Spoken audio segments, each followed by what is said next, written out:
everybody, to today's session.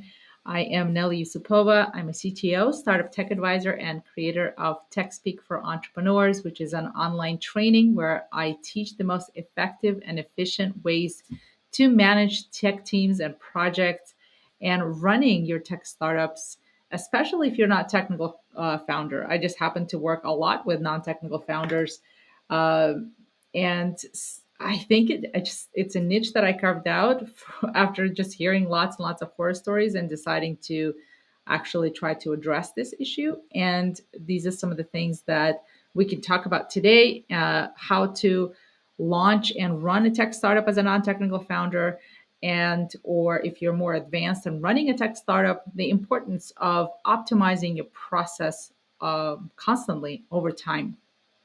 So, for those of you who are interested, I also teach free webinars on the topic. There are three currently on demand webinars that I have that I'm offering on my website. The link is in my bio. For those of you who are watching the stream, it's techspeak.co.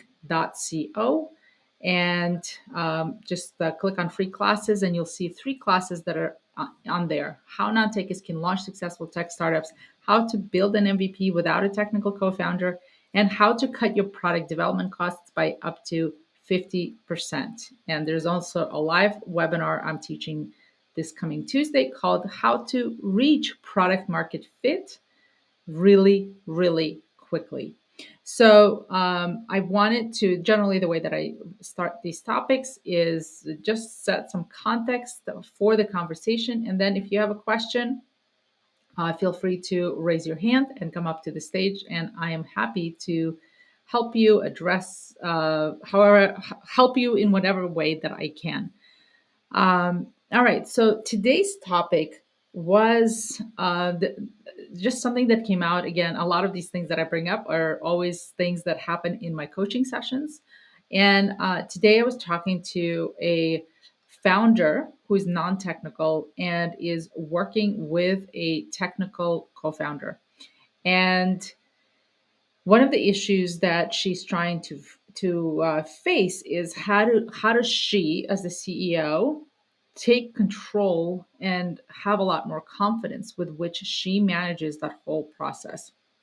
And she finds that her technical co-founder doesn't actually do a lot of management and doesn't understand how to do that type of work. As we know, and if you've ever taken any of my workshops or listened to me before, I always teach you guys that, hey, technical people are not necessarily good managers. They may not like that work. They may not be well suited for that work. And so there's a lot of confusion around non-technical people just expecting technical people to step up to the plate and know exactly what needs to be done and when. And that is just simply not the case. And one of the reasons why I teach lean product development skills, agile project management skills, and also the tech lingo for a lot of non-technical founders is so that they can really take charge of the process, so that they can determine how their companies should be running. And if you decide to use lean and agile methodologies, which is I'm like a huge proponent of and teach and preach, and also use with a lot of my founders, this is something that you as a non-technical founder should take control over. Your job as the CEO is to implement the right processes so that you could set expectations for how your teams should be run, what different step-by-step actions they should be performing to be successful in your startup. And those are not things that people should be guessing. Those are things that you should be telling people. This is how we do things at this company. This is how we communicate. This is how you need to do your work. This is what you need to do when there's a problem, etc. Right? This is all part of culture and part of process. So this is, I think, what a lot of non-technical founders struggle with a lot because they think it's not their job. And in fact, if you're the CEO, you should be doing this for all parts of your business, not just tech.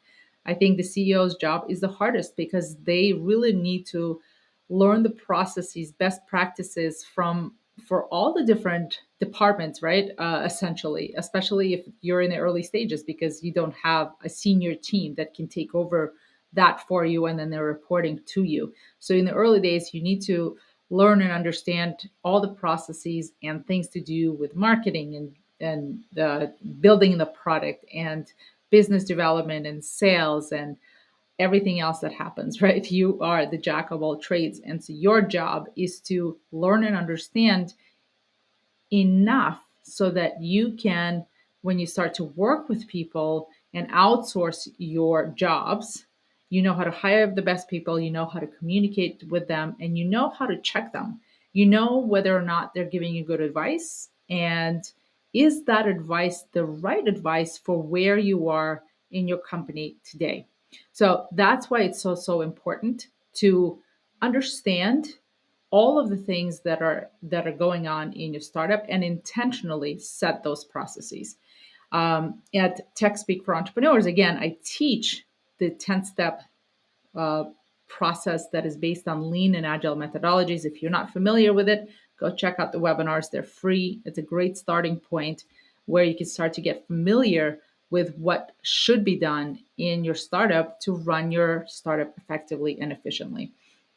So if you are on stage, if you're joining us from any other live channels, uh, definitely type in your questions. And I see the questions in the chat. And also, if you're in Clubhouse, raise your hand to be able to ask the questions, to come up to the stage and ask the questions. If you're joining us on other channels, uh, you can jump into Clubhouse, and if you want to ask the question live, or again, type in your questions in the chat.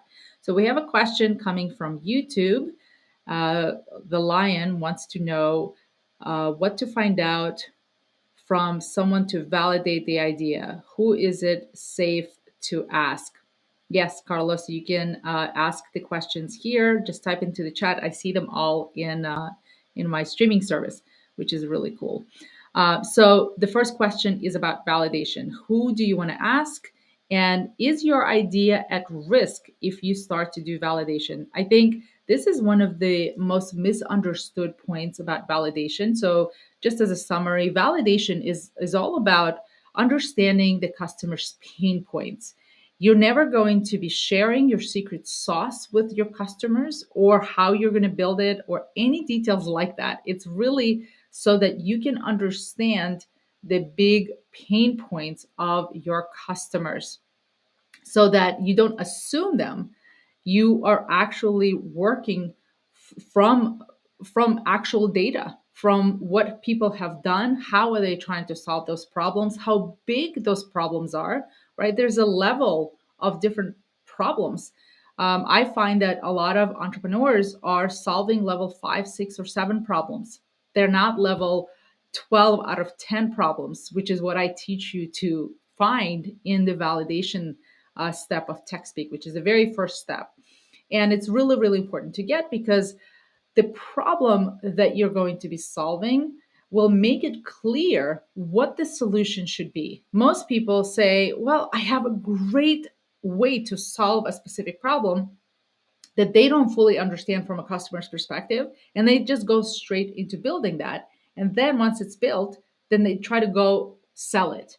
And to me, that's backwards. I've done that in my career, which is why I learned the hard way that that's a very, very expensive proposition and started to look for alternatives. This is how I transformed essentially my processes as a CTO to go into the lean and agile perspective because that changes the game. So, Lion, hopefully the Lion, that answers your question. You're never, ever sharing your secret sauce. It's all about asking the questions so that you can assess how big the problem is. What are the problems? What are the specific nuances that you need to pay attention to? What are people willing to do? What they're not willing to do? All of the things that are really, really important for you to understand and assess. How easy is it to sell to that market? What is the price point? How do I need to communicate with them? All of that you're doing way before you build touch a line of code, right? So hopefully that's helpful, Lion. Definitely check out the webinars that I am teaching in on my website. I just dropped the link. I don't know if you guys are seeing the links, but check out that link where you can see all the webinars where I break down the process that you should be using.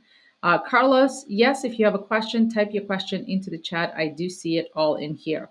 All right, so let's see if we have Chino coming up to the stage. So I'm going to invite you to the stage. Again, anyone in Clubhouse, if you want to come up to the stage, feel free to raise your hand. Chino, welcome to the stage. Thank you. I hope this is appropriate. It's about startup funding. Is that okay? Sure.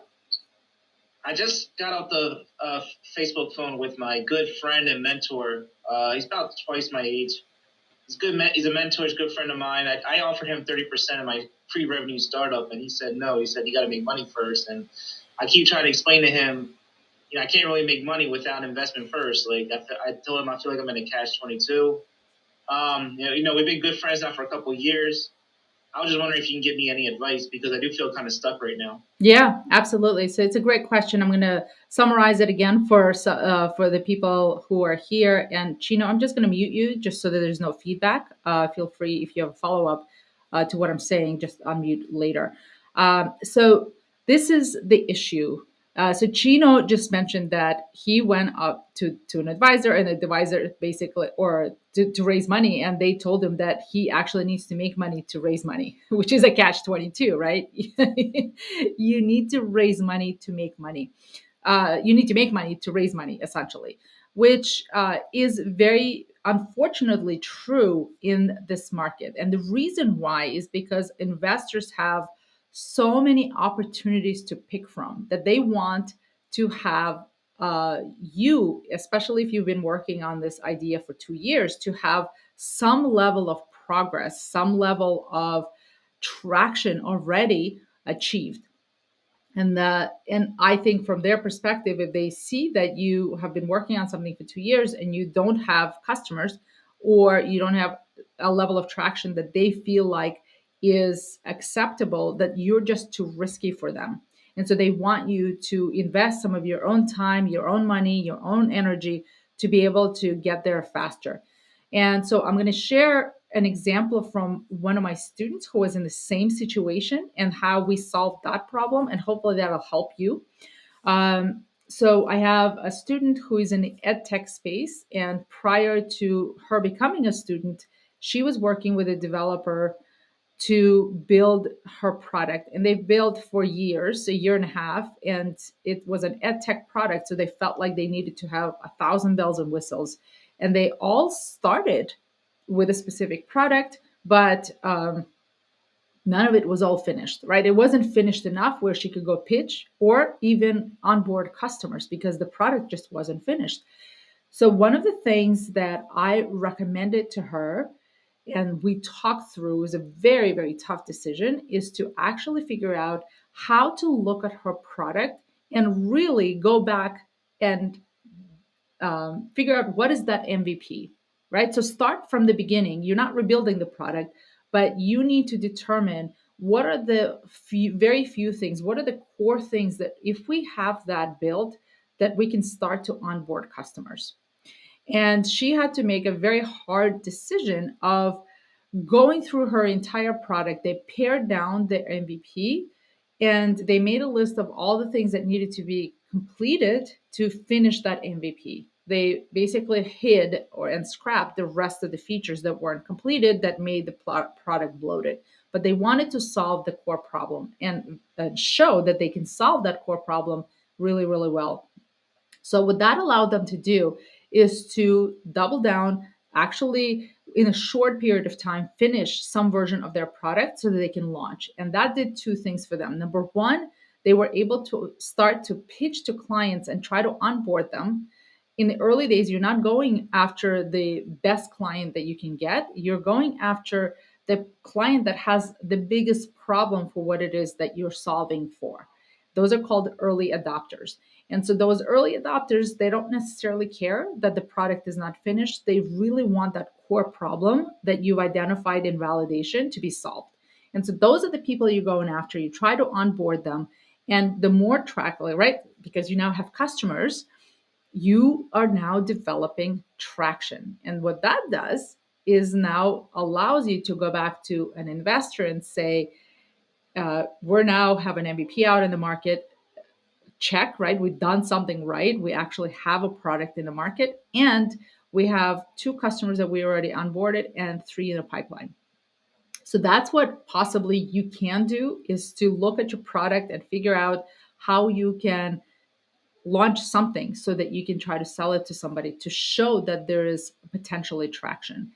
Hopefully that helps. This is just something, I think it's a common problem that a lot of founders who haven't followed the lean methodology to begin with start to face, because it shouldn't, like from an investor perspective, who are used to founders iterating really quickly, right? They look at, oh my gosh, you've already been working on this for 2 years without any traction or any kind of progress from their perspective, however they define progress. Then they are most likely don't have trust in you as the founder, to think that you can make meaningful progress if they give you money. um, you're not scrappy enough, whatever their reason is, right? And by showing to them and proving them wrong is the only way that you can kind of turn things around. So hopefully that helps, Gino. Yeah, well, actually, what I said was that I knew him for 2 years. I didn't start the project yet, actually. Oh, okay. Well, so you knew the investor for 2 years, and they wanted you to make. Well, he's a friend of mine. He's an accountant. He has his own firm. He Yeah. has money though. He has, like, he comes from a wealthy background. Well, the same advice would apply here, right? If he told you that it's actually better that you don't have a product yet, but in order to convince whether it's a co-founder or an investor to come and take a chance on you, is to show them that you have achieved some level of traction. Because whether you've worked on something for 6 months or a year, or you didn't even start, right? To pitch people with just an idea, it's not enough anymore. There is way too many people with ideas running around. So you now need to, the bar has been lifted, and it's cheaper than ever to now uh, build a product very quickly and prove its viability. That's why a lot of investors will tell you, show me some level of progress. And I even teach my founders, my students, to earn their technical co-founders if they don't have one.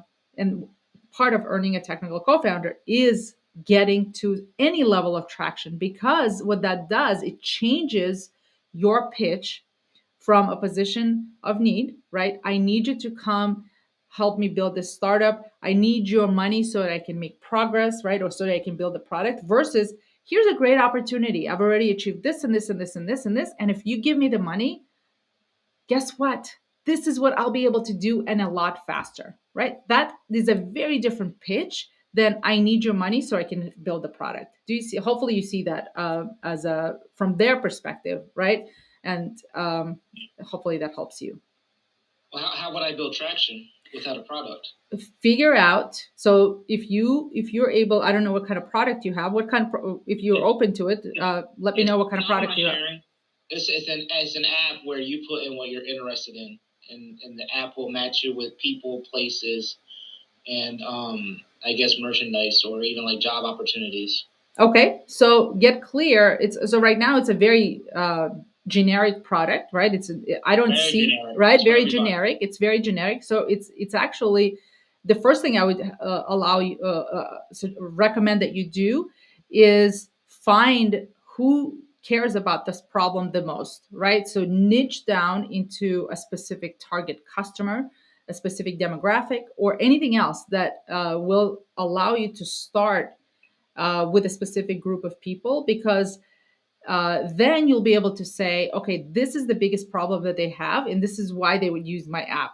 Whether it's you want them to spend money in your app, to buy your app, and or actually spend time inside your app, right? Time is currency as well. Ideally, you want both.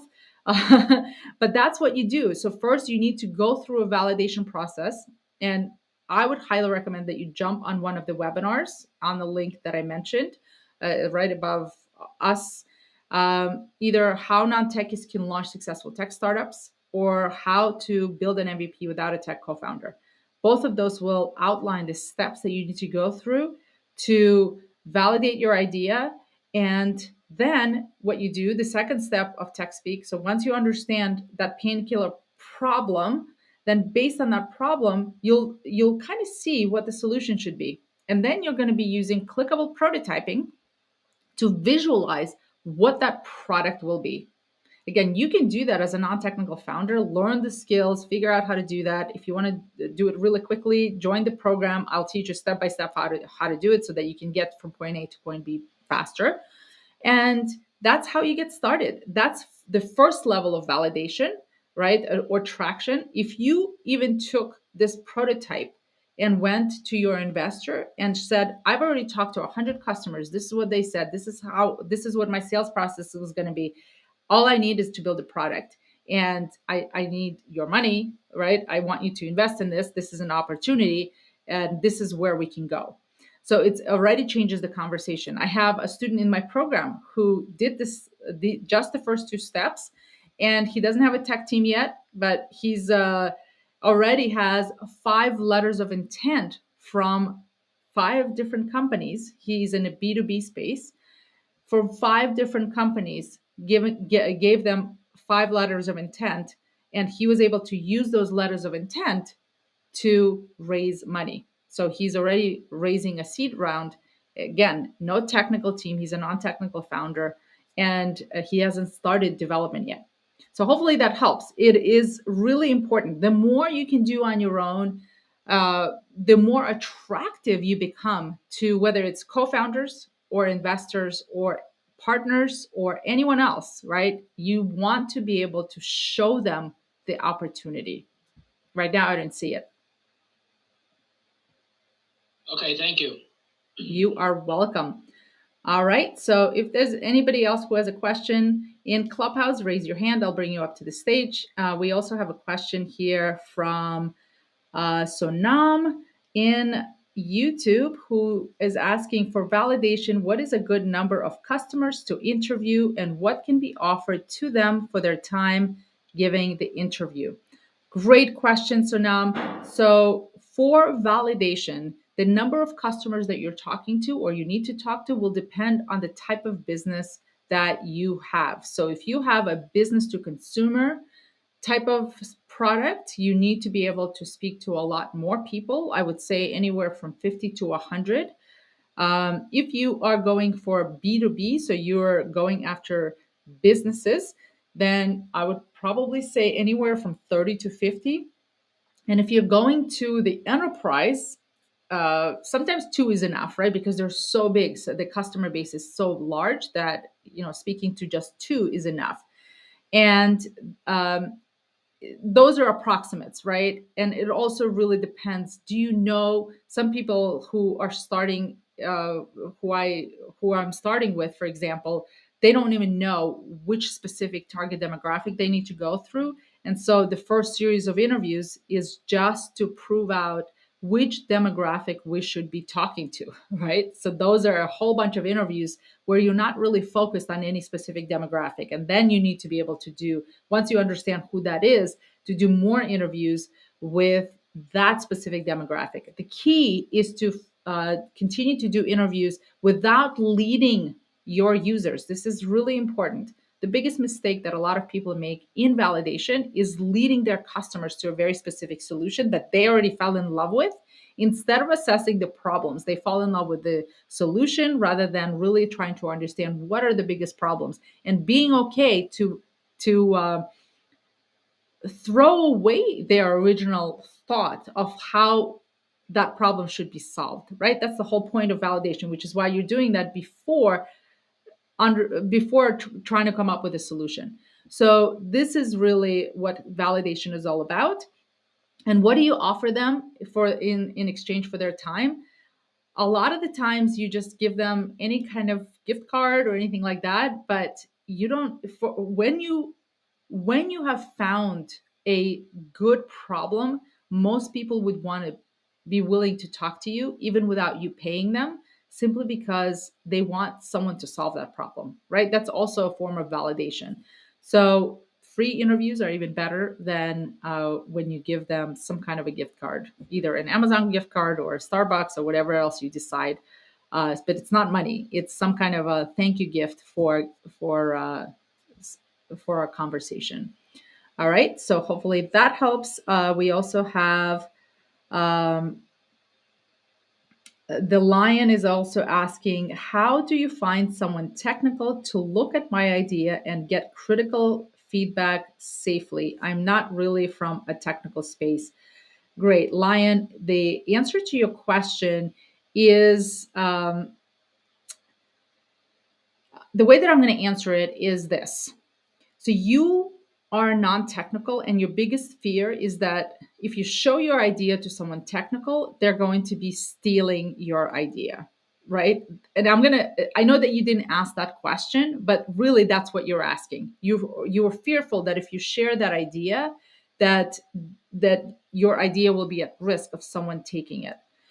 And the answer to that is that you really don't need to worry about that, because the it takes more than just an idea to make a business happen.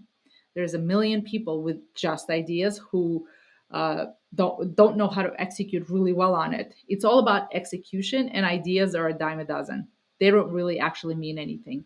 So, having said this, you should take precautions. You shouldn't be just showing your details of your specifics and how you want to solve that specific problem with people that you don't actually trust, that you haven't built a relationship with, and you know that they're good people, right? So that's the first thing.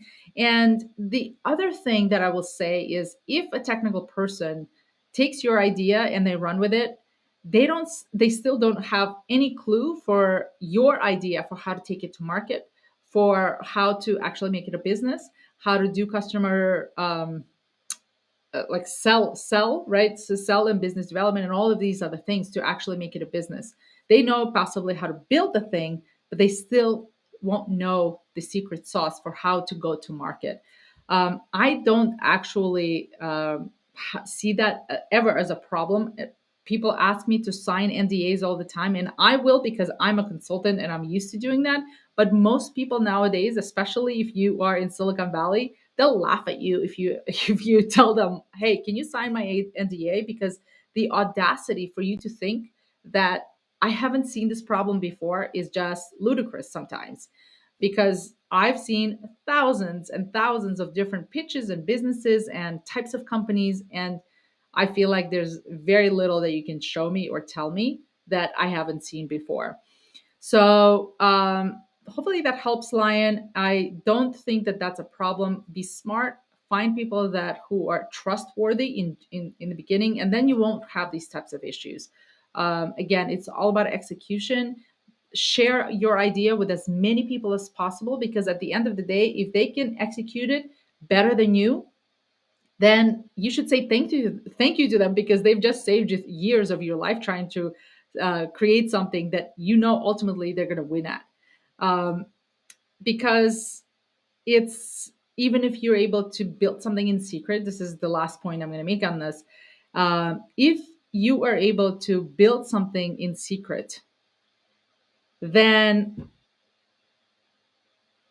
if you launch, when you launch, if it's a good idea, people will copy it.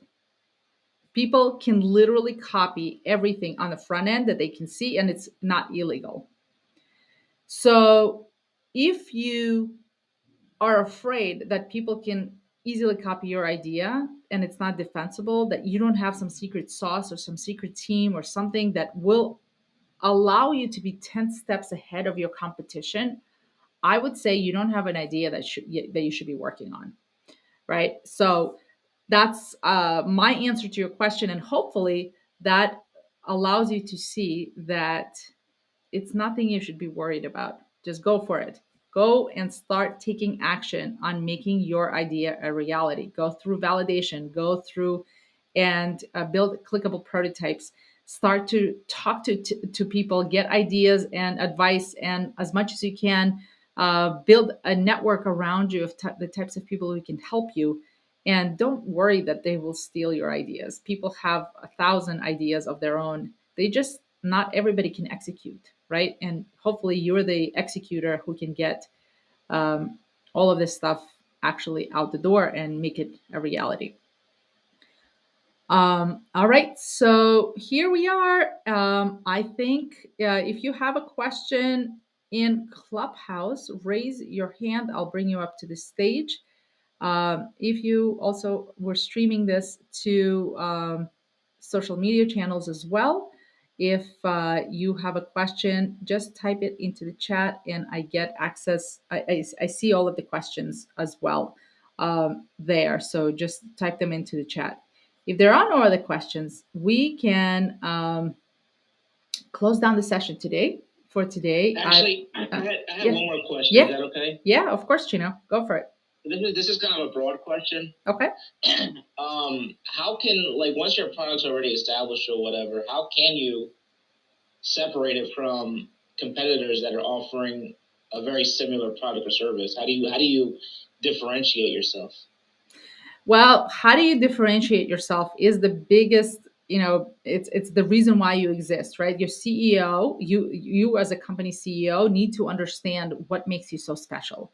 And I think initially, think of a good example of this is email marketing. There is probably 1,000 different email marketing tools, and they all work slightly differently, but they have their own spin of how they solve the same exact problem. And they all have customers, right? So it's okay to know that you can share a space with other people, and knowing and your differentiation before you are going into business is really important. And by the way, it's going to be evolving over and over again for the rest of your life, as the lifetime of your business. So knowing how you differentiate yourself is an ever evolving thing that you as the CEO, it's a metric that you need to be constantly keeping in mind, because your competition, somebody who wasn't your competitor 2 months ago, 3 months ago, a year ago, could all of a sudden become your competitor. So you never know. And maybe you need to evolve as a business. So there's a lot of different moving parts in a business that you need to understand, and where your company fits in and how it differentiates itself needs to be also ever evolving. There's very few things in the startup that are static. Even once you reach product market fit, it's very, very hard to control all of the moving parts. So, great question, Chino. Hopefully that answers your question. If you don't have a follow up, we will go to Johan for the next question. Thank you very much. You're welcome. Johan, welcome to the stage. Thank you very much. Thank you. I hope it's fine that I ask you a question, even though I'm a CTO as well. Yeah, that's okay. For like six companies, so for 23 years. So you mentioned that you had like thousands of different looked on different kinds of prospects or business ideas and so on. So I was just wondering if you have ever heard something similar to what we are doing. Okay. So that was basically my question. So it's okay if I do a quick think of what we're doing. Okay, go for it. Yeah, thanks. As a lot of people know, like the engine, all the engine in the world, 40% of all the engine in the world is used by buildings. So cars and stuff are just like 12%, including all the airplanes and so on. So we're actually in a building. There's something called the BMS, Building Management System, and there's something else which is called HVAC, which is like ventilation, heating, cooling, and so on.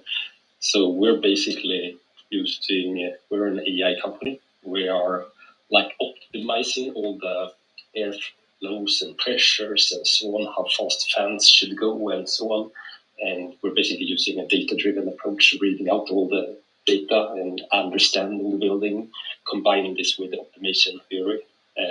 So in the end, every 15 minutes we basically control the building, and it's quite much changing depending on like the weather that's coming up with forecasts and so on, wind speeds and so on, and how many people are inside the building and so on. So there's basically not to run a building the same. Yeah. So I'm gonna stop there already. Yeah. Have you ever heard? Yes, and something it's funny. I actually have a friend of mine who is also a CTO was running a similar. I don't know exactly if it's the same business because there's many different ways to solve this problem, but they were focused on energy efficiency and data and helping big buildings save a lot of money using their tools. So, and they were a company in New York. I don't actually know what happened to them. I don't know if they're still in business. Where are you based? So we're currently we're in Sweden. Okay. Yeah. So, and do you solve this for companies in Sweden? Or are you guys international? And buildings abroad as well. I mean, we run all kinds of like hotels, shopping malls, offices. But not in the US. But not in the US. Okay, great. Yes. Well, believe it or not, I actually have heard of this idea. It's a great idea, right? Because it makes total sense. But there's just, even with this idea, the way that you could solve that problem could be many different ways. Your AI algorithms could be completely different than someone else's AI algorithms. And so your ability to sell the concept, your ability to build a community around what it is that you're doing and your sales process, your team, your execution, all could be the contributors to making the same exact idea successful. And one team could flop and another team could make it $1 trillion company, right? So that's why I always say it's never about the idea. It's all about execution. You could have 5 different people running an exact same idea. And this is in fact what I tell my students. When you're building your startup, assume that there are 5 other companies who are doing it exactly the same way, solving the problem exactly the same way, but you know that you have something special, whether it's some secret sauce, some secret knowledge, or your team, or your processes, or what are you doing that will allow you to out execute all of your competitors. And at the end of the day, everybody has similar ideas because we're all people, right? And we see the same thing. It's really who can execute better on these and be able to sell it properly. Because there, even with pitching, Chino brought up a conversation about pitching. Pitching is, 2 founders could pitch exactly the same idea. One could just be a better communicator, better presenter, better everything from a pitch perspective, and they're pitching the same exact idea. One could get funding and another won't. So the way you sell, how you position things, how you communicate on the value and the benefits of your product, all of that is something that you're doing in validation. It's something that continuously improves and evolves as your company grows and is in existence. So, Johan, I don't know if you have any follow-up questions to that, but yes, I did hear about this problem, and I think it's a big, big opportunity. You don't happen to know what one it was? I basically searched like I've seen like I think there's like 5 companies in the world who does really. I would have to. And I would have to go back. It used to be. It's a friend of mine. I kind of lost touch with him, but he was a friend of mine in New York City. I'll have to go back through our emails. If you want to DM me on social channels, I'm happy to. If I can find it, I'm happy to share it with you. Yeah. And I wish it was a more simple problem. I mean, we have all these PhDs in applied mathematics and so on. So. Yeah, which is great, right? Which makes your company very defendable because it's an idea that's very, very hard to copy. It's a great idea. You know, there's a big potential, and whoever solves it can definitely be successful. It's a very, very hard problem to solve. The harder something it is to solve, the better off you are because in general, you are like uncopyable, right? Yeah, I would say it's almost like, I mean, we're using the same technology as Tesla with the self-driving cars and so on. It's deep learning and so on. And or you can do like compared to Google with the algorithms. I mean, everyone can use Google, but it's really the algorithms which is their secret sauce. Right. And I would say it's the same on our side. It's the algorithms behind this which is really the how it actually works, and that's Exactly. quite hard. Exactly. So it's easy to say, and probably there's lots of people who had the idea. Correct. But it's a little bit harder to do in reality. Absolutely. Yeah. I absolutely agree. But thank you, and I was just sorry for wasting your time. I was just wondering if you have ever heard of it. No, Okay, anyway. I think we learned from your comments as well. I mean, I think everybody who comes up to the stage and brings up a point, there's always a learning opportunity there. So, Johan, never apologize for coming up to the stage, and thank you for sharing your story. Thank you. You are welcome. All right, so we have a question here from Kevin on YouTube, and he's asking, is it possible for a problem to exist for potential customers where they don't realize it yet? I imagine the validation stage would reveal whether it is truly a problem or not for them. And it's such a great question, Kevin. And the answer is absolutely. You can know that the problem exists and the customer isn't aware of the problem yet, right? The validation step will help you assess whether or not it is truly a problem and how big is it for them, because if they're not aware of it, and there are problems in the world that exist, but if no one wants to solve those problems, if they're not big enough for people to actually pay you with time and money for it to actually solve that problem, then it's not going to be easy for you to build that business, right? So what you're doing in validation is assessing, do people really have problems around what you think the problem is? And are they willing to pay money and time to be able to solve that problem? Because if not, then it's not a problem big enough to actually build a business around. So that's what I would say that you need to be mindful of and actually look for in the validation step is to assess, is it a big enough problem that people are going to be willing to spend time and money for it. And the two examples that I'll bring up are like very famous examples of, number one, Henry Ford. He by the way, you're never asking customers, what do you think is your problem? Because customers don't know what they want. And this famous quote by Henry Ford, who said, if I asked my customers what they wanted, they would have said faster horses, right? It speaks a lot to that, because people really don't understand and can't envision what the solution should be. And the problem that Henry Ford identified, which is obvious, right, is that getting from point A to point B on horses is really, really uncomfortable. It's slow. And if I came up with a solution that really allowed people to get from point A to point B faster, there will be, but he started probably with very wealthy people who could afford a car. There will be a part of the population who would take me up on this, right? So he built a car and eventually transformed the entire industry. The same thing happened with Steve Jobs when he came up with the iPod. I think it was the first one was an iPod, right?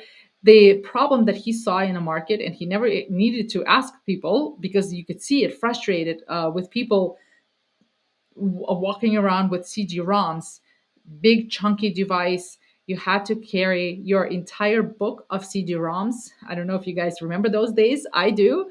I'm dating myself a little bit.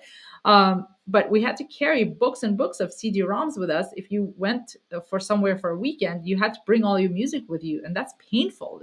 It's really that experience anyone would want to solve, right? And so that's what he saw, and so he didn't actually need to ask customers that there was a problem. It's a very clearly defined problem. You see it. And the solution that he came up with was completely revolutionary, that nobody could envision. Nobody knew technically that it was a problem because people didn't know that there was a better option. People had no idea that you could carry 1,000 songs in your pocket. And so not only was he able to come up with a brilliant, amazing solution to the problem, he was also able to package it in a way where he could say 1,000 songs in your pocket. So there's a lot of nuances here with validation. A lot of the people who see problems, right? They're real problems. They're real problems that exist.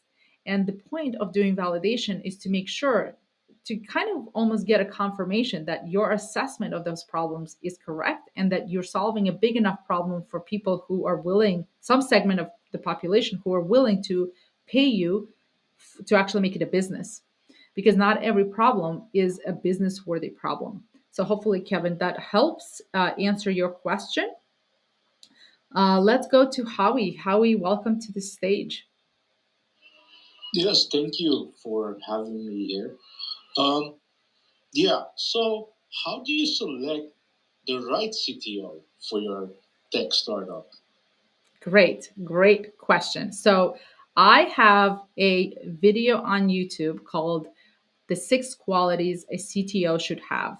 So the first resource I'm going to send you to is that video because I literally break down all of the different qualities that your CTO should have. Finding a CTO is really, really difficult because this is a person, it's a magical person that is the translator between the business people and the tech people. They really need to understand both the tech and the business. They need to be a people's person. They need to be an amazing communicator. They need to be they need to have a great network. People want to gravitate to work with them, right? And they need to be able to scale teams and hiring and all that stuff. It's almost like a person who's too good to be true. So if you're looking for a CTO, the things that I mentioned in that video are something that you need to be conscious about when it comes to answering that question. Now, the reason why it's also hard to find a CTO is because two other things. If you're a CTO with an interest in AI and deep technology, right? And you're trying to pitch someone or you're getting pitched from someone who is running, I'm just going to give an example, an e-commerce business, right? Also has technology, but it's not the type of technology that you're interested in, then there's a mismatch there to begin with. And another thing that I think a lot of people don't pay attention to enough is the cultural fit. So if you have a specific type of culture or you're solving a specific type of problem, for example, I was talking to a founder who is solving autism issues, right? Not every single type of person would resonate with solving that problem or want to work in that industry. So the industry that you work in, um, the type of problem that you're solving, the culture that you have, all of these become barriers to you finding that perfect person. So when you're asking me, how do you find a CTO? Those are all the things you should be looking for to make sure that they're a good fit. And in reality, you should set your expectations that it will take time to find that person long term so that it can take you 6 months to a year to be able to find it. Now, to be able to find someone like that, you need to network. You need to go out and be a part of different events or situations where those types of people hang out. It's just like dating. If you want to find a partner in life, you have to go out, put yourself out there, go to events where you could potentially find the type of person that you're looking for. Uh, Going to a bar versus meeting somebody in a wedding, at a wedding, right? At a family function, totally different types of people that you might meet. So being conscious of going to the different types of events, building your network of technical contacts, because oftentimes these types of things could happen from people that you meet and or the people that they know, the people that you meet whom they know may be ready for an opportunity. And a lot of founders also were able to build a relationship, and over time, right, this person is now working at a different company. They do all of these other things.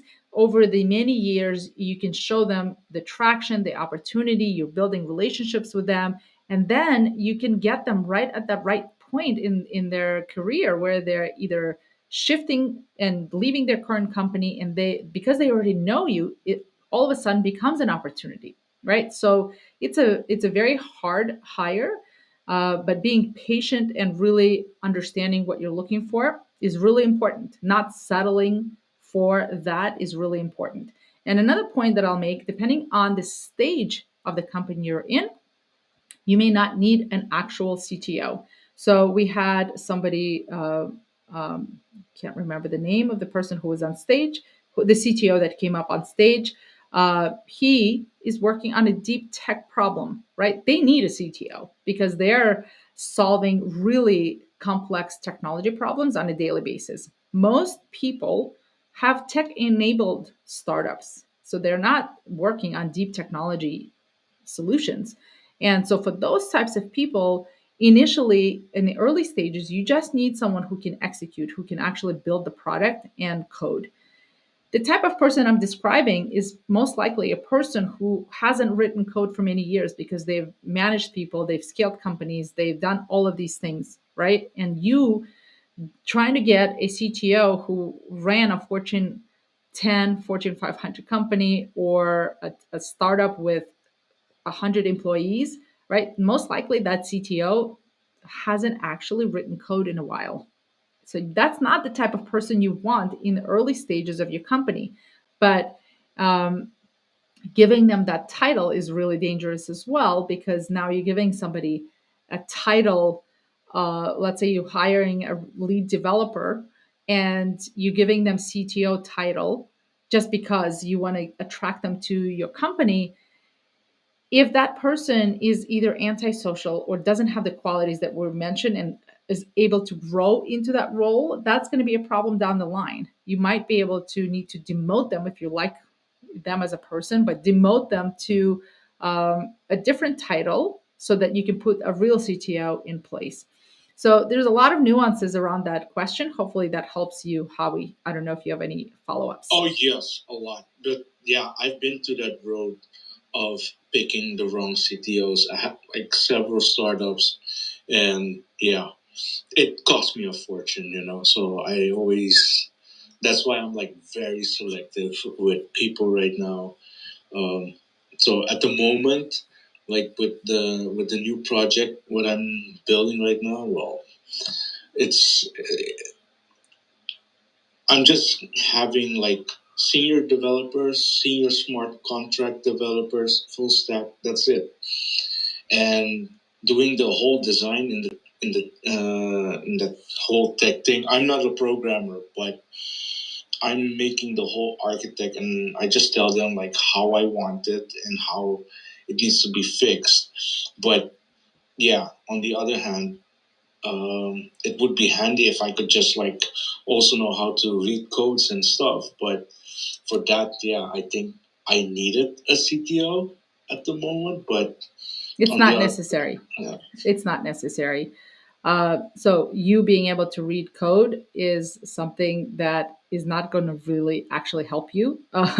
You can hire someone to do code reviews, which is a process that I teach at TechSpeak, which is really, really valuable. It doesn't need to be your CTO. It could be somebody, a third party, somebody that you know, an advisor. You can hire a fractional CTO. Just by the way, that's something that I forgot to mention. Hiring a fractional CTO is really, really helpful to get you, through these sticky situations of sometimes making the strategic decisions that you need, but it's not a full-time job at the early stages of your company. So that's something that might also work out for you as well. But a lot of the things that you mentioned, managing the team, learning how to be a good product manager, how to be a good project manager, how to set those expectations and implement a process, that's something you as a non-technical person can easily do, and then run that process on your own for many years, right? Create a relationship where you are relying on your experts, which are your developers, your tech teams, and all of that stuff. None of them don't need to be a CTO. And then you can have either an advisor or a fractional CTO helping you when you need to make those big strategic decisions. Um, could totally get you to Series A just on that.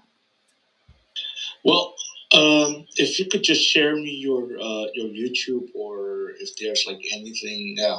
Well, actually, I just signed up on your tech speak thing about the non-tech founders running a tech startup.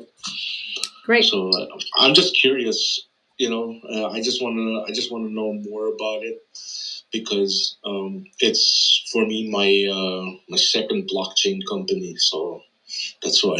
Yeah, absolutely. So definitely check out the webinars. There's a lot of free resources there. My YouTube is Digital Woman. I'm actually Digital Woman on all social channels, so it's easy to find me. So if you go on YouTube, you can watch the videos there. I'm also here once a week, usually for about an hour answering questions. So once you're in my network, you can reach out to me and I'm happy to help if I can.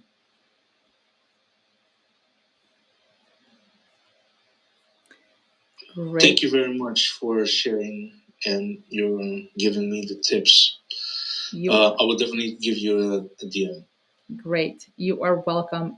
Nice to meet you, Howie and Chino. Thank you for the great questions, and everyone else who was joining us uh, on YouTube and asked questions there as well. Thank you for being here. I usually do this session once a week. It's been working out that it's every Thursday, but it's not always the case. It all depends on my schedule. So go to techspeak.co, jump on either a webinar so you can learn the process that I teach. They're absolutely free. I also have a session on Tuesday, how to reach product market fit really, really, really quickly. So check that out. It's also on the website. And get on the newsletter, because every time I go live, I will let you know in advance so you can come in, ask your questions, and get yourself moving in the right direction. That is what I'm here to help you do. So thank you again. The links are in my bio, or if you are in Clubhouse, just click on the link above us and it'll take you straight to the website. Again, thank you so much for joining us and for the amazing questions. Every single person who comes up on stage or asks us a question allows everyone else in the community to learn. So I'm happy about that. And I look forward to seeing you guys next week at some point. Have a great afternoon, evening, or night, wherever you happen to be in the world. And I will talk to you soon.